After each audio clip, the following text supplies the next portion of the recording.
Bismillah, assalamualaikum, halo semuanya. Selamat datang kembali di YouTube channel Fakta Sejarah. Dalam kisah terbaru, Santet Segoro Pitu, sebuah kisah yang ditulis oleh Sekar Jagad. Sebelum saya membacakannya, saya berharap dimanapun teman-teman berada agar selalu dalam keadaan sehat walafiat. Amin. Mari kita masuk ke ceritanya.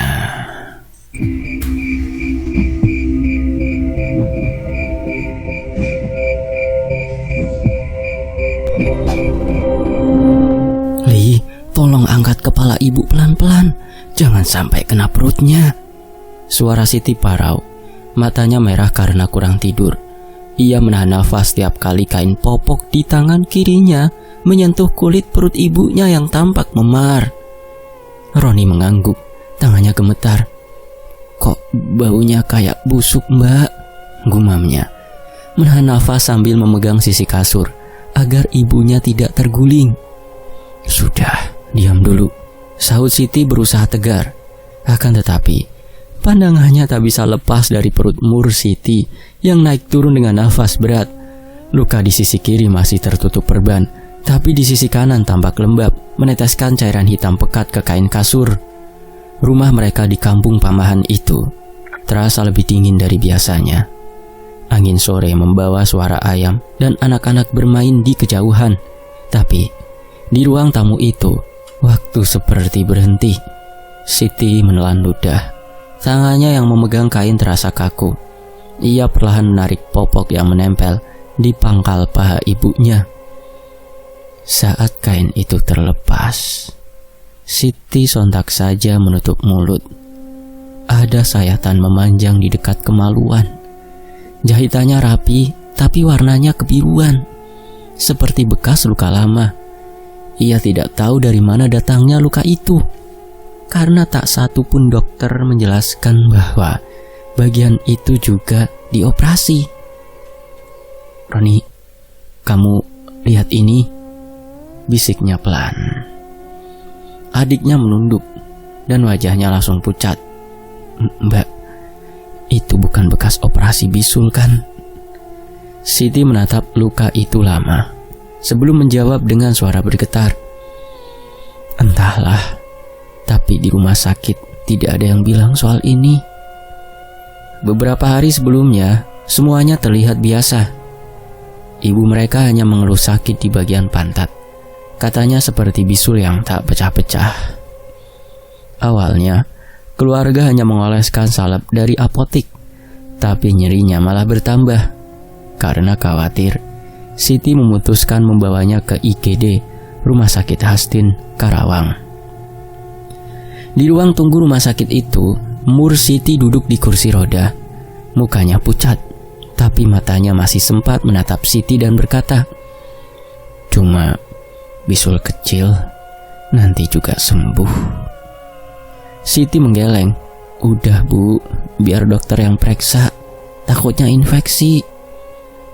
Begitu masuk ruang IGD, seorang dokter muda memeriksa bagian yang dikeluhkan. Namun setelah hanya beberapa menit, dokter itu mulai menekan bagian perut Mur Siti dengan senter di tangan. "Ibu, apakah perutnya terasa nyeri?" tanya sang dokter. Mur Siti mengerutkan dahi. "Enggak dok, saya cuma sakit di pantat." "Coba tarik nafas dalam lagi ya bu, 1 kali lagi," kata dokter itu sambil menempelkan stetoskop. Setelah beberapa detik, ia menatap layar ronsen dan berkata pada perawat, "Ada cairan di perutnya. Minta keluarga ke ruang administrasi untuk tanda tangan persetujuan operasi." Siti yang berdiri di pojok ruangan mendekat dengan wajah bingung. "Operasi dok, tapi ibu saya kan cuma bisul." "Ini kalau tidak segera ditangani, cairannya bisa menyebar," jawab dokter itu datar. "Kami perlu tindakan cepat." Kata cepat membuat Siti dan adiknya menunduk pasrah. Mereka tidak tahu menolak berarti apa. Surat persetujuan disodorkan dan Siti menandatanganinya dengan tangan bergetar. Operasi dilakukan keesokan paginya. Sekitar pukul 9. Mereka tidak diizinkan masuk ruang tindakan, hanya menunggu di luar bersama bau antiseptik yang menusuk. Waktu berjalan lambat. Siti menghitung detik lewat jam dinding. Ketika pintu ruang operasi akhirnya terbuka, seorang perawat keluar dengan wajah datar. "Sudah selesai. Pasien dibawa ke ruang rawat," katanya singkat. Siti berusaha mencari penjelasan lebih lanjut, tapi tidak ada satupun yang menjawab. Ia hanya melihat tubuh ibunya terbaring di ranjang dorong. Selang menempel di perut dalam kemaluan. Wajahnya tertutup masker oksigen. "Dokter mana? Saya mau tahu hasilnya," desaknya. Perawat menunduk sedikit, lalu menjawab pendek. "Tunggu dokter visit nanti sore ya." Akan tetapi hingga malam tiba, tak satupun dokter yang datang. 3 hari berlalu, di ruang rawat itu seperti kabut. Mur Siti lebih banyak diam. Hanya sesekali menggeliat menahan nyeri. Tubuhnya keringetan, padahal ruangan dingin. Selang di perutnya berisi cairan kehitaman yang mengalir lambat. Siti merasa tidak tenang. Tiap kali ia bertanya, jawaban dari petugas selalu sama. "Itu normal setelah operasi." Pada hari ketiga, seorang dokter datang bersama 2 perawat di sore harinya dan langsung berkata bahwa pasien boleh pulang. Tak ada pemeriksaan ulang, hanya selembar resep dan catatan obat. Siti menatap mereka dengan heran.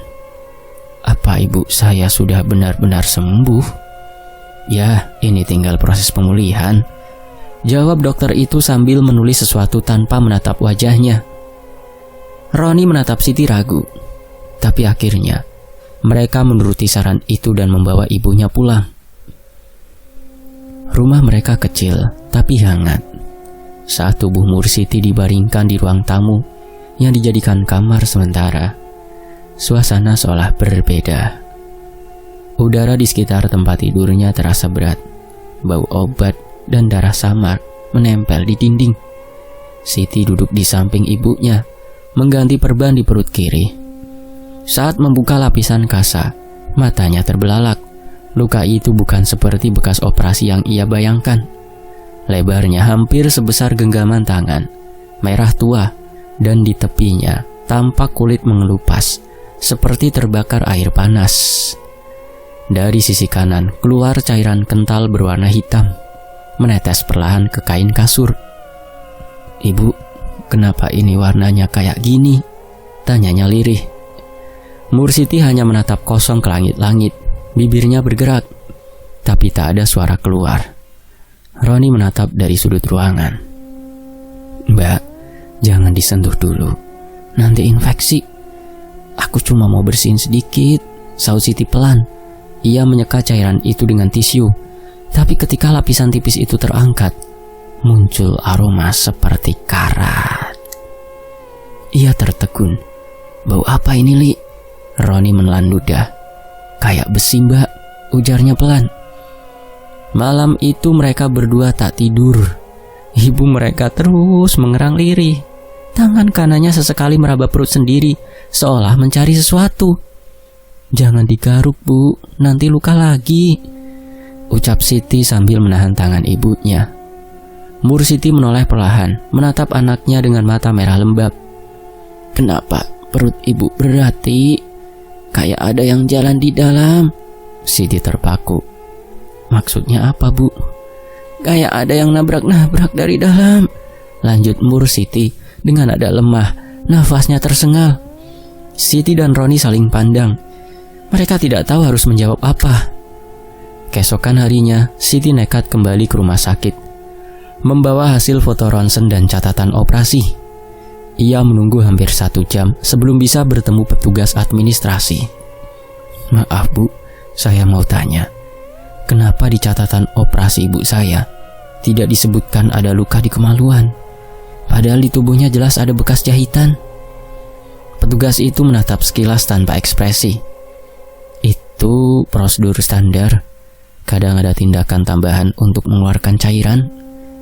Tapi kenapa tidak dijelaskan waktu operasi? Kami bahkan tidak tahu di bagian mana yang dioperasi," desak Siti. Petugas itu mengangkat bahu. Mungkin dokter belum sempat menjelaskan. Kalau mau tahu detail, tunggu jadwal kontrol minggu depan ya Mbak. Kalau ibu saya sudah meninggal sebelum itu gimana? Siti tak bisa menahan suaranya yang mulai naik. Beberapa kepala menoleh, tapi petugas hanya berkata pelan, "Tenang Bu, jangan berandai-andai." Ucapan itu membuat Siti gemetar. Ia menunduk, menahan air mata, lalu keluar dari ruangan itu dengan dada sesak. Sore itu, langit Karawang berwarna abu-abu. Saat Siti pulang, ia melihat Roni duduk di kursi depan rumah. Wajahnya tegang. "Kenapa?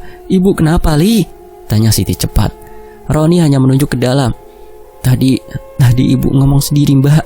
Katanya ada orang berdiri di dekat pintu kamar. Siti menatap pintu yang sedikit terbuka. Dari celahnya tampak tubuh ibunya yang terbaring. Ia masuk perlahan. "Ibu," panggilnya. Mur Siti menoleh pelan. "Ti, itu siapa di sana?" tanyanya lemah, menunjuk ke arah tembok kosong. "Gak ada siapa-siapa Bu, cuma ada kita." "Ibu lihat bayangan tinggi, tapi mukanya tidak kelihatan. Dari tadi berdiri aja." Siti merinding. "Mungkin ibu halusinasi karena obat." Mur Siti menutup mata, tapi suaranya tetap terdengar pelan. "Dia ngomong sesuatu, katanya sakitku bukan dari dunia dokter." Siti tak menjawab. Ia hanya menggenggam tangan ibunya erat, merasakan kulit dingin seperti es. Menjelang malam, suhu tubuh Mur Siti naik turun. Nafasnya berat, dan dari luka di perut kanan muncul tetesan cairan hitam lagi. Kali ini lebih kental. Setiap tetes jatuh ke kain, terdengar seperti bunyi pelan yang aneh, mirip gelembung pecah. Roni menahan nafas. "Mbak, kalau baunya tambah parah, kita bawa ke rumah sakit lagi aja." Siti menggeleng. "Tadi udah kesana. Jawabannya cuma efek operasi, gak ada yang peduli." Tiba-tiba Mur Siti mengerang keras. Tubuhnya menegang. Kedua tangannya mencengkram kasur. Dari luka perutnya keluar cairan lebih banyak. Dan Siti terkejut melihat sesuatu yang keras menyembul di antara darah ujung logam kecil berwarna coklat kehitaman. "Ibu, sadar Bu!" teriaknya panik. Ia menarik tisu. Tapi benda itu benar-benar terlihat jelas seperti paku kecil menancap miring di luka. Roni memegangi kepala, nyaris muntah. "Mbak, itu apa Mbak?" Siti tidak menjawab. Ia hanya memandangi benda itu dengan mata membulat. Dadanya berdebar seperti dipukul dari dalam. Setelah beberapa detik yang terasa panjang, paku itu terlepas dengan sendirinya, jatuh ke kain basah, menghasilkan suara logam tipis. Siti membeku. "Bu, dari mana ini keluar?"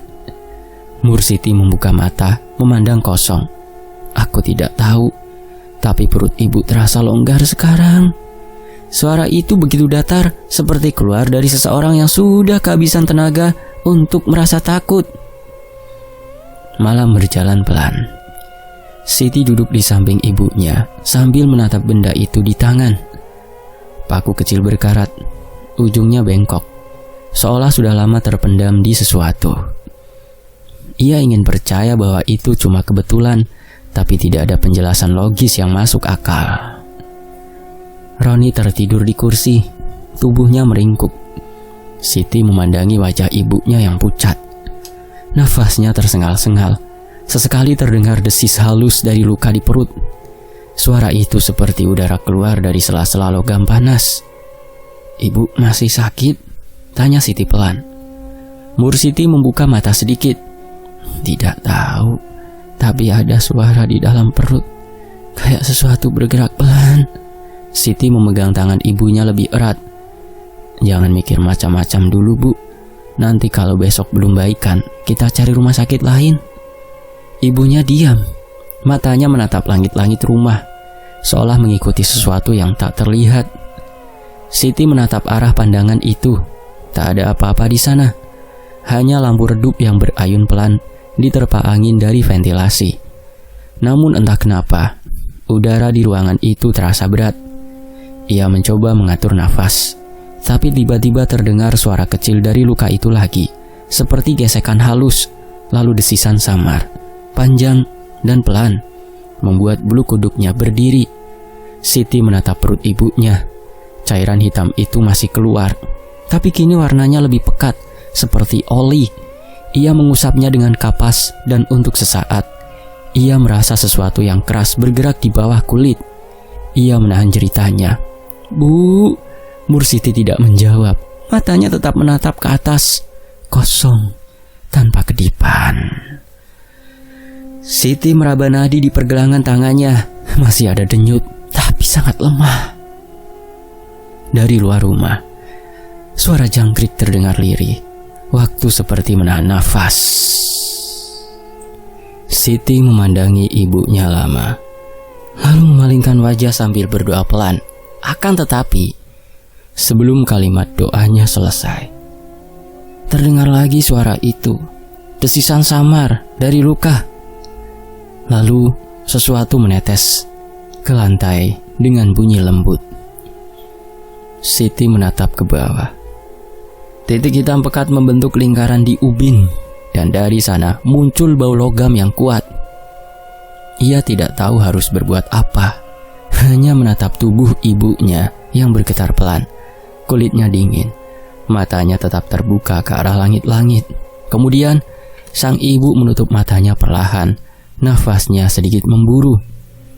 "Bu, tolong buka mata." Suara Siti serak, setengah memohon. Ia duduk di tepi kasur, menepuk tangan ibunya yang dingin seperti es batu. Kelopak mata Mursiti bergerak perlahan, lalu terbuka setengah. "Siti." Suaranya nyaris tak terdengar. "Dia datang lagi." Siti menatap wajah ibunya yang pucat. "Siapa, Bu? Siapa yang datang?" "Perempuan itu, rambutnya panjang, duduk di dekat pintu. Dari tadi dia tertawa, Ti," jawab Mursiti sambil menatap ke arah kosong. Roni yang duduk di lantai langsung menoleh ke arah pintu, tapi tak ada siapapun di sana. Hanya lampu gantung yang bergoyang pelan, memantulkan bayangan samar di dinding. "Mungkin ibu mimpi, Bu," ucap Roni gugup. Mursiti menatap anaknya lama. "Kalau mimpi, kenapa dia panggil nama ibu?" katanya pelan, lalu nafasnya tersengal. Siti menahan air mata. Ia menatap luka di perut kanan ibunya, yang kini tampak mengeluarkan cairan lebih pekat dari semalam. Warna hitamnya nyaris seperti lumpur, atau lebih tepatnya oli. Bau amis bercampur logam, tercium tajam hingga membuat perut bergejolak. "Sini, Li, bantu aku ganti perbannya," ujar Siti, berusaha tenang meski tangannya gemetar. Roni mengangguk dan mengambil ember berisi air hangat. Ia menunduk menahan mual. Begitu perban dibuka, cairan itu menetes cepat dan menimbulkan suara kecil seperti air menetes ke logam. "Jangan tekan terlalu kuat," kata Siti. Roni mengusap keringat di pelipis. "Aku udah pelan-pelan, Mbak. Tapi kenapa baunya tambah parah ya?" "Entahlah. Coba lap sedikit bagian kanan. Hati-hati sama lukanya." Saat ujung kain menyentuh luka, terdengar bunyi aneh. Suara logam jatuh ke dasar ember. Siti dan Roni saling pandang, lalu menunduk bersamaan. Di dasar ember, di antara cairan hitam, terlihat benda kecil berwarna coklat kehitaman. Siti meraihnya perlahan dengan pinset. Benda itu keras, dingin, dan runcing di ujungnya.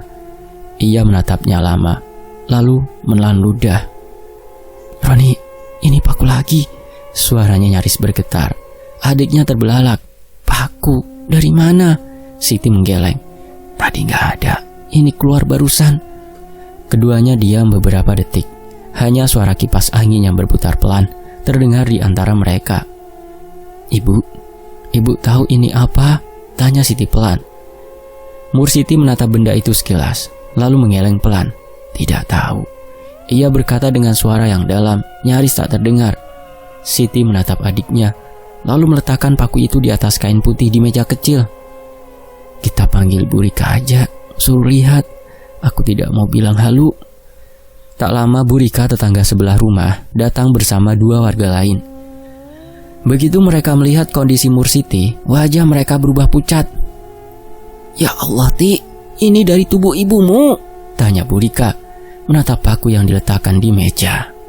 "Iya, Bu, tadi keluar sendiri waktu dibersihkan." Salah satu warga lain, Pak Amin, memegang benda itu dengan ujung kain. "Bukan paku baru, ini karatan. Lah kok bisa keluar dari tubuh manusia?" Roni hanya menggeleng. "Kami juga tidak tahu, Pak. Dari rumah sakit dibilang cuma operasi cairan perut." Suasana di ruang tamu menjadi berat. Bau amis masih menusuk. Udara terasa dingin hingga membuat nafas keluar seperti asap tipis. "Ti," ucap Bu Rika pelan. "Aku pernah dengar kasus kayak gini dulu di Lemah Abang. Katanya, orang yang keluar benda logam dari tubuh itu kena gangguan ilmu hitam." Siti mengerutkan kening. "Maksud ibu?" "Iya, katanya santet," jawabnya hati-hati. "Biasanya dikirim orang yang dendam." Siti menatap wajah ibunya. Siti memejamkan mata, tapi bibirnya bergetar, menyebut nama perlahan. "Narti, jangan marah lagi." Roni langsung mendekat. "Bu, siapa Narti?" Siti tidak menjawab, hanya menggumam lirih seperti mengulang nama itu terus-menerus. Siti menatap adiknya, lalu ke arah tetangga. "Ibu Narti itu siapa?" Bu Rika berpikir sejenak. Kalau tidak salah, dulu ada Narti yang tinggal di Karawang, istri orang yang pernah kerja bareng almarhum bapakmu di bengkel. Tapi katanya orangnya keras, gampang marah. Siti tak menjawab. Matanya menatap paku berkarat di atas meja. Terasa seperti menatap sesuatu yang berdenyut. Menjelang sore, kondisi Siti menurun. Tubuhnya gemetar. Keringat dingin membasahi lehernya. Setiap kali nafas dihela, luka di perut mengeluarkan suara aneh. Seperti ada suara yang keluar dari dalam tubuh. Siti menempelkan kain di luka itu. Tapi kali ini, cairan yang keluar lebih kental. Warnanya kehitaman, pekat. Dan dari dalam luka, muncul sesuatu yang membuat Siti spontan menjatuhkan kain. Jarum jahit. Ia menatap benda itu jatuh ke lantai. Berputar perlahan sebelum berhenti di dekat kaki Roni. "Mbak, itu jarumnya." "Iya." Siti menunduk, matanya membesar. "Roni, kita harus bawa ibu ke rumah sakit lagi." Mereka segera memanggil tetangga untuk membantu. Tubuh Siti digotong ke mobil pickup kecil milik Pak Amin. Sepanjang jalan menuju rumah sakit Hastin, udara dalam kabin terasa berat. Siti memegang tangan ibunya erat-erat. Tapi setiap kali nafas sang ibu keluar, terdengar bunyi lirih dari perutnya, seperti gesekan logam yang digerakkan perlahan. Di rumah sakit, Siti langsung berlari ke meja IGD. "Tolong, ini pasien habis operasi, sekarang keluar benda dari tubuhnya." Petugas menatap dengan wajah bingung. "Benda apa, Bu?" "Paku, jarum, kawat, kalian harus lihat." Beberapa perawat menghampiri, membawa tandu. Saat tubuh Siti diletakkan di ranjang, salah satu dari mereka menarik nafas kaget, melihat luka di perut yang mengeluarkan cairan kehitaman. "Dokter, cepat kesini, Dok!" teriak perawat itu dengan cepat. Seorang dokter berjas putih datang, memeriksa sekilas, lalu mengernyit. "Ini infeksi berat. Keluarga kenapa baru bawa sekarang?" "Kami baru tahu, Dok. Tapi kenapa keluar logam dari tubuhnya?" tanya Siti nyaris menangis. Dokter itu diam beberapa detik, lalu berkata datar, "Mustahil. Tubuh manusia tidak bisa menghasilkan logam. Mungkin benda luar masuk waktu luka terbuka." "Itu keluar sendiri. Saya lihat sendiri." Dokter menatapnya sekilas, lalu memerintahkan perawat menutup luka dengan perban baru. "Rawat inap lagi saja. Nanti kami observasi ya." Siti masih berdiri di tempat. "Tapi tolong jelaskan, Dok, apa penyebabnya?" Dokter itu menuliskan sesuatu di catatan, lalu berkata pelan, "Kita tunggu hasilnya saja. Sekarang jangan panik dulu."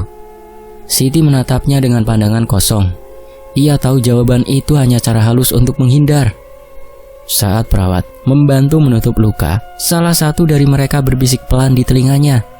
"Bu, saya pernah lihat pasien kayak gini, tapi bukan di sini. Waktu itu pasiennya meninggal. Kepala ruangan suruh jangan cerita ke siapa-siapa." Siti menatap perawat itu dengan mata membulat. "Maksudnya?" Perawat itu menunduk sedikit, wajahnya tegang. "Bu, ibu kayaknya bukan sakit biasa. Kami juga takut." Sebelum Siti sempat bertanya lagi, perawat itu langsung beranjak pergi. Malam turun cepat. Siti duduk di kursi samping tempat tidur ibunya. Roni tertidur di lantai dengan posisi meringkuk, kelelahan. Suara alat bantu nafas berdetak pelan.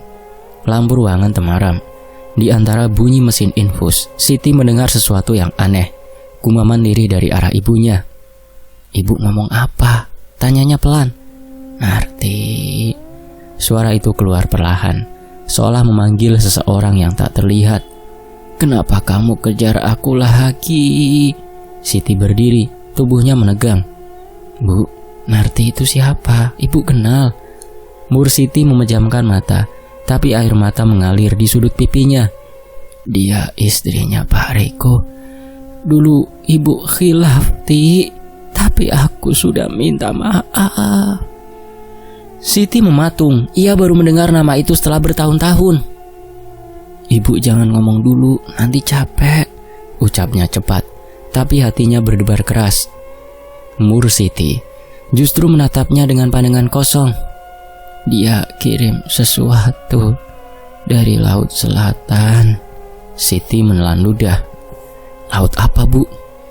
"Laut yang katanya berisi 7 penjaga. Aku rasa itu Skoropitu." Siti tak tahu harus bereaksi seperti apa. Kata itu menggantung di udara. Baru dia tahu nama itu, tapi menimbulkan rasa ngeri yang menekan dada.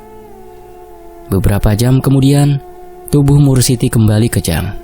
Dari luka di perutnya keluar cairan pekat lagi, disertai kepulan asap tipis berwarna abu-abu. Siti berteriak memanggil perawat.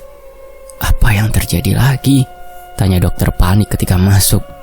Namun ketika mereka membuka perban, terlihat kawat kecil melingkar di dalam luka. Benda itu tampak keluar perlahan, seperti didorong dari dalam tubuh. Perawat memutar pandangan, sebagian menutup hidung karena bau yang menyengat.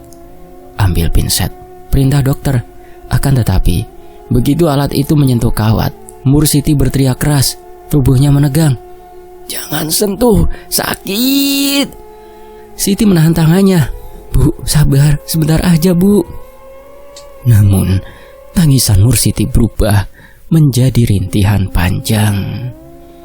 "Dia gak mau keluar, dia marah." Setelah perjuangan beberapa menit, kawat itu akhirnya terlepas. Dokter memandangi benda itu dengan ekspresi tak percaya. "Ini mustahil," gumamnya pelan. Siti menatapnya. "Sekarang Bapak percaya?" Dokter hanya diam, lalu berkata pelan, "Saya sarankan dirawat di rumah saja. Kami tidak punya peralatan untuk menangani hal seperti ini." Siti terpaku. "Maksudnya hal seperti ini itu apa, Dok?" Dokter tidak menjawab. Ia hanya meninggalkan ruangan dengan langkah cepat. Beberapa jam setelah dipulangkan, mereka tiba kembali di rumah dengan hati kalut. Pak Amin membantu menurunkan tubuh Siti ke tempat tidur. Bau antiseptik bercampur udara lembab menyelimuti ruangan. Siti menutup pintu, lalu duduk di samping ibunya yang tampak setengah sadar. "Bu, bertahan ya. Kita bakal cari pengobatan lain."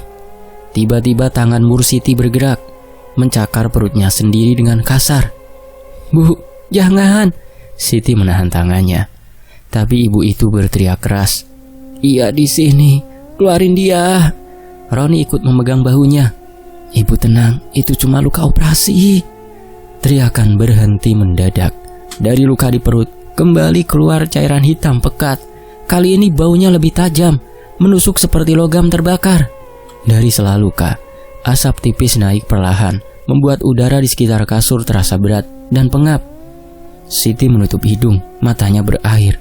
"Ya Allah, ini apa lagi?" Siti menggigil. Dia belum puas. Dia mau aku mati pelan-pelan. Katanya lemah, hampir tidak terdengar. Siti menatap wajah ibunya yang memucat, lalu menoleh pada Roni. Kita tidak bisa begini terus. Aku mau bawa ibu ke Kiai, siapa tahu ada jalan. Roni mengangguk cepat. Aku tahu satu orang, Kiai Mukid di ujung Karawang. Orang-orang bilang beliau sering bantu kasus aneh. Siti memegangi tangan ibunya erat-erat. Bu, kita cari pertolongan ya. Tolong bertahan dulu ya, Bu. Mursiti menatap anaknya dengan mata yang setengah terbuka. Kalau aku mati, kuburan ibu jangan dekat air ya. Siti menunduk, air matanya menetes di tangan sang ibu. Jangan ngomong gitu, Bu. Kita belum nyerah. Langit masih gelap ketika mereka meninggalkan rumah dengan mobil sewaan. Di dalam kendaraan, udara hening. Hanya suara nafas berat Mursiti dan gemerisik kain yang basah oleh keringat. Siti menatap jalan di depan. Pikirannya penuh pertanyaan. Ia tak tahu apa yang menunggu di rumah Kiai Mukid nanti. Tapi yang jelas, dokter sudah tak lagi bisa menjawab apapun.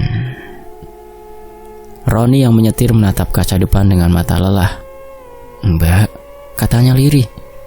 Kalau ini beneran kiriman orang, apakah kira-kira bisa disembuhkan? Siti tak langsung menjawab. Ia hanya memandang ibunya yang terbaring di pangkuan. Wajahnya tenang, tapi kulitnya dingin. Entahlah, Li. Tapi kalau ada orang yang bisa bantu, aku harap itu beliau. Mobil terus melaju menembus jalanan basah yang sepi. Di luar, angin membawa aroma laut samar-samar, meski pebayuran jauh dari pantai. Sementara di pangkuan Siti, ibu mereka bergumam pelan, seolah berbicara pada seseorang yang tak nampak. Ngerti, tolong hentikan. Tolong pelan-pelan, ibu sesak nafas. Suara Siti terdengar gemetar dari kursi belakang mobil. Ia menopang kepala ibunya yang tampak pucat dan dingin. Roni menatap jalanan sempit di depan, setirnya bergetar. Udah hampir sampai, Mbak. Rumah Kiai Mursid di ujung jalan besar, dekat musola tua. Cepat, Li, ibu ngeluh panas, tapi badannya sedingin es. Mursiti mengerang pelan. Matanya terbuka setengah. Jangan bawa aku jauh-jauh, katanya lirih. Suaranya berat seperti orang menahan tangis. Siti membelai kening ibunya. Sabar, Bu, kita cuma mau minta tolong. Rumah Kiai Mursid tampak sederhana, berdinding papan, dengan halaman yang dipenuhi pohon kelapa dan pisang. Di serambi depan, lampu gantung temara menerangi tikar anyaman dan sebuah meja kayu berisi kitab. Seorang santri muda keluar tergesa saat mobil berhenti. Mau ketemu Kiai ya? Tunggu sebentar ya. Tak lama kemudian seorang pria parubaya berjenggot tipis muncul dari balik pintu. Wajahnya teduh, tapi sorot matanya langsung berubah begitu melihat tubuh Mursiti yang digotong keluar. Pak Kiai, tolong ibu saya. Suara Siti pecah di ambang pintu rumah panggung milik Kiai Mukid. Nafasnya tersengal. Tangannya memegangi pundak Roni, adiknya yang juga tengah memapah tubuh Mursiti. Tubuh sang ibu lemas, nyaris tak punya tenaga. Matanya sayu, separuh terpejam, dan dari bibirnya keluar rintihan samar yang menusuk telinga siapapun yang mendengarnya. Kiai Mukid yang sedang duduk membaca kitab langsung berdiri. Wajahnya berubah tegang ketika melihat tubuh perempuan parubaya itu. Ya Allah, ini kenapa, Nak? Tanyanya mendekat sambil menatap kondisi Mursiti yang terkulai di kursi panjang. Ibu baru pulang dari rumah sakit, Kiai. Katanya cuma bisul, tapi setelah dioperasi tubuhnya jadi begini, jawab Roni tergesa. Siti menambahkan dengan mata berkaca. Dari lukanya keluar cairan hitam, kadang juga benda aneh seperti paku, jarum, kawat. Kami tidak tahu lagi harus bagaimana. Kiai Mukid menatap Mursiti lama. Wajahnya pucat, keringat dingin mengalir dari pelipis. Bau busuk tajam menyeruak, begitu menusuk sampai membuat santri kecil di pojok ruangan menutup hidung. Taruh dulu di tikar itu, perintah sang Kiai pelan. Kalian berdua mundur sedikit. Roni menelan ludah, menurunkan tubuh ibunya perlahan. Tikar pandan yang tadi bersih kini ternoda cairan berwarna gelap. Mursiti menggeliat, matanya terbuka setengah, menatap kosong ke langit-langit. Roni, air panas. Suaranya lirih tapi jelas. Roni menoleh cepat ke Siti. Ibu mau minum? Mursiti menggeleng lemah. Air panas di dalam, katanya terputus. Kemudian tubuhnya menegang seperti menahan sesuatu. Kiai Mukid duduk di sampingnya. Ia meletakkan tangan di dada Mursiti, mulai membaca doa dengan suara rendah dan dalam. Siti hanya bisa menunduk, menahan isak yang hendak pecah. Udara di ruangan terasa berat. Bau menyengat bercampur dengan aroma kayu basah dan keringat. Beberapa menit berlalu, doa terus mengalun. Namun tubuh Mursiti justru menggigil hebat. Dari arah perutnya terdengar suara aneh, seperti sesuatu yang menggelembung di balik kulit. Sang kiai menghentikan bacaannya, menatap luka di bawah kain sarung yang menutupi perut Mursiti. Bukalah sedikit bagian itu, Siti. Dengan gemetar, Siti menarik kain perlahan. Tampak luka besar di sisi kiri dan kanan perut sang ibu. Luka itu tampak bengkak, berwarna ungu kehitaman. Saat udara menyentuhnya, muncul cairan hitam kental, dan dari celah luka terdengar bunyi lirih. Roni spontan mundur. Astagfirullah, itu suara apa, Kiai? Sang kiai tidak menjawab. Ia mengambil sebotol air yang telah ia doakan sebelumnya, meneteskan beberapa ke luka itu. Begitu air menyentuh kulit, Mursiti menjerit keras. Tubuhnya melengkung ke belakang. Suaranya seperti orang yang terbakar rasa sakit. Roni, pegang tangannya, seru sang kiai. Roni menahan tangan ibunya, sementara Siti memeluk kaki sang ibu agar tidak merontah. Cairan hitam mengucur deras dari luka, menetes ke tikar. Dari dalamnya keluar potongan besi kecil yang tampak berkarat. Siti menjerit pelan. Ya Allah, itu apa? Sang kiai menatap benda itu, wajahnya berubah serius. Ini bukan urusan medis lagi, nak. Ada sesuatu yang ditanam, bukan oleh tangan manusia. Siti terpaku. Roni hanya bisa menunduk, mencoba menahan muntah karena bau busuk yang makin kuat. Siapa yang terakhir kali mengobati ibu kalian sebelum ke rumah sakit? Tanya sang kiai setelah diam sejenak. Rumah sakit Hastin Karawang, Yai. Katanya harus operasi karena ada cairan di perut, jawab Roni pelan. Sang kiai menarik nafas panjang. Cairan itu bukan cairan biasa. Ada yang menanamkan sesuatu di tubuhnya, dan saya perlu waktu untuk memastikan. Ia lalu mengambil segelas air dari kendi tanah, membaca doa panjang, dan memberikannya kepada Siti. Suruh ibumu minum ini. Kalau dia menolak, teteskan sedikit ke bibirnya. Siti mengikuti perintah itu. Dengan tangan bergetar, ia menuangkan air ke mulut ibunya. Mursiti menelan sedikit, lalu batuk keras hingga mengeluarkan lendir pekat bercampur darah hitam. Roni menoleh dengan wajah panik. Ibu! Namun Kiai Mursid menenangkan. Tidak apa-apa, itu keluar bersamaan dengan yang menempel di tubuhnya. Suasana hening beberapa saat. Mursiti terbaring lemah, matanya terbuka samar, menatap ke arah langit-langit tanpa fokus. Siti memegangi tangannya. Ibu, dengar aku, ini Siti. Bibir Mursiti bergetar, lalu terdengar suara pelan. Narti, jangan ambil dia, aku belum siap. Siti menatap Roni bingung. Siapa Narti? Roni menggeleng cepat. Aku nggak tahu, Mbak. Ibu nggak pernah cerita. Kiai Mursid menatap keduanya dengan sorot tajam. Nama itu penting. Siapapun dia, ada hubungannya dengan apa yang terjadi pada ibumu. Malam itu, mereka pulang dengan perasaan campur aduk. Kiai Mukid berpesan agar Mursiti terus diberi air doa setiap pagi dan sore. Namun baru saja mereka tiba di rumah, tubuh Mursiti kembali menegang hebat. Siti berlari ke dapur mengambil air, tapi jeritan sang ibu memecah keheningan. Sakit, tolong Siti. Roni menyingkap kain di perutnya dan seketika menjerit. Luka di sisi kanan terbuka lebar, darah bercampur nanah hitam menetes deras. Bau busuk menyengat hingga membuat mata perih. Siti hampir pingsan. Roni, kita harus bawa ke rumah sakit lagi. Mereka berdua menggotong tubuh Mursiti dengan terburu-buru. Jalanan sepi. Lampu jalan berbendar samar. Roni menumpahkan seluruh tenaganya untuk mengangkat tubuh sang ibu ke atas motor roda 3 pinjaman tetangga. Di rumah sakit terdekat, seorang dokter perempuan parubaya menyambut mereka di IGD. Begitu melihat luka Mursiti, ia terdiam sesaat, lalu berteriak memanggil perawat. "Ini sudah infeksi berat. Siapa yang menjahit ini?" tanyanya tajam. Roni terbata. "Rumah sakit Hastin, Bu. Baru 3 hari lalu." Dokter itu menggeleng, wajahnya penuh heran. "Ini bukan jahitan medis. Lihat, benangnya kasar dan tidak steril, seperti dijahit dengan tangan biasa." Siti menatap luka itu tak percaya. "Maksudnya, Bu, jadi yang menjahit bukan dokter?" "Saya tidak tahu siapa yang melakukannya," jawab sang dokter. "Tapi ini salah. Jaringan di bawahnya sudah rusak." Mereka menunggu berjam-jam di lorong rumah sakit. Bau obat antiseptik bercampur dengan aroma darah yang menempel di pakaian mereka. Roni terduduk lesu di kursi tunggu, sementara Siti menatap kosong ke lantai. "Kenapa ibu harus ngalamin ini?" gumamnya. Roni tidak menjawab. Ia hanya menunduk, tangannya memegang kepala, seolah berusaha menahan sesuatu yang berat di dadanya. Menjelang pagi, dokter keluar dari ruang perawatan. "Kondisinya stabil. Kami bersihkan lukanya dan memberikan antibiotik.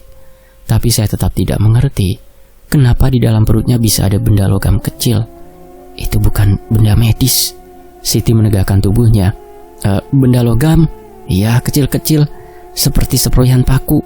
Kami sudah keluarkan sebagian," jawab dokter itu sambil menghela nafas.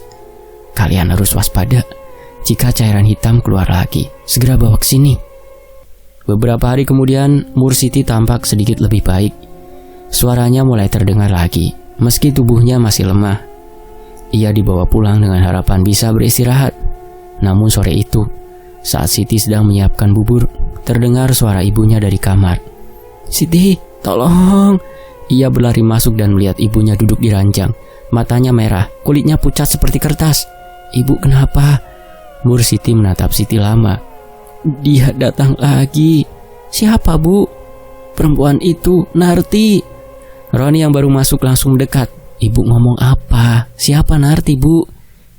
Dia istri orang itu," jawab Mursiti pelan. Suaranya seperti diambil dari jauh. Siti menelan ludah. "Istri siapa, Bu?" "Istri Pak Riko," jawab Mursiti. Air mata mulai menetes.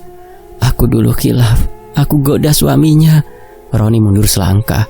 Wajahnya tegang, matanya berkaca. "Bu, jangan bilang ibu." Siti menahan nafas, tangannya bergetar.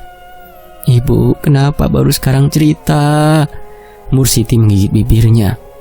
"Aku pikir sudah selesai, tapi waktu itu dia datang ke rumah. Dia bilang belum puas kalau belum lihat aku menderita." Siti memejamkan mata. "Berarti dia yang..." "Ya," potong Kyai Mukid tiba-tiba. Beliau muncul di ambang pintu. Rupanya sudah dipanggil oleh tetangga yang khawatir. "Perempuan itu yang mengirimkan santet. Namanya disebut dalam keadaan setengah sadar, dan itu cukup kuat bagiku untuk membaca tanda-tanda di tubuh ibumu." Siti menatap sang kiai dengan wajah pucat. "Apa ibu masih bisa sembuh, Yai?" Kyai Mukid menggeleng perlahan. "Ini bukan penyakit biasa. Ini santet sekorop itu. Jenis santet yang menanamkan ruh kematian dalam tubuh korban. Biasanya dilakukan karena dendam besar." Roni menatap tubuh ibunya yang terbaring. "Jadi ini bukan dari operasi itu?" "Operasi hanya membuka jalan," jawab sang kiai. "Santetnya sudah ada di dalam tubuhnya sebelum dibedah." Mursiti mulai merintih pelan. Tubuhnya menegang, lalu kejang. Siti memegang tangannya kuat-kuat. "Ibu, bertahan, Bu." Namun nafasnya tersengal. Matanya memandang ke arah langit-langit, seolah melihat sesuatu yang tak bisa dijangkau. "Dia di sana menunggu aku." Suaranya pelan, lalu berhenti di tengah kalimat. Tubuhnya merosot pelan di pelukan Siti. Roni menatap kaku. "Bu." Tidak ada jawaban, hanya suara angin dari luar jendela yang menyingkap tirai tipis dan bau anyir darah yang masih menempel di udara. Kyai Mukid menunduk lama, tangannya terlipat di dada. Dia sudah pergi, tapi urusannya di dunia belum selesai. Akan ada tanda sebelum semuanya benar-benar tenang. Siti tidak menjawab, ia hanya memeluk tubuh ibunya yang sudah dingin. Air matanya jatuh di dada yang tak lagi bergerak. Di luar, suara adzan maghrib terdengar dari kejauhan. Akan tetapi bagi keluarga itu dunia terasa benar-benar sunyi. Tamat. Demikianlah sebuah kisah malapetaka menggoda suami orang dalam judul Santet Segoro Pitu yang ditulis oleh Segar Jagad. Terima kasih penulisnya, terima kasih teman-teman yang sudah menyimak hingga selesai. Fakta Sejarah pamit undur diri. Mohon maaf jika ada intonasi yang kurang pas. Wassalamualaikum warahmatullahi wabarakatuh. Tetap di Fakta Sejarah. Alhamdulillah.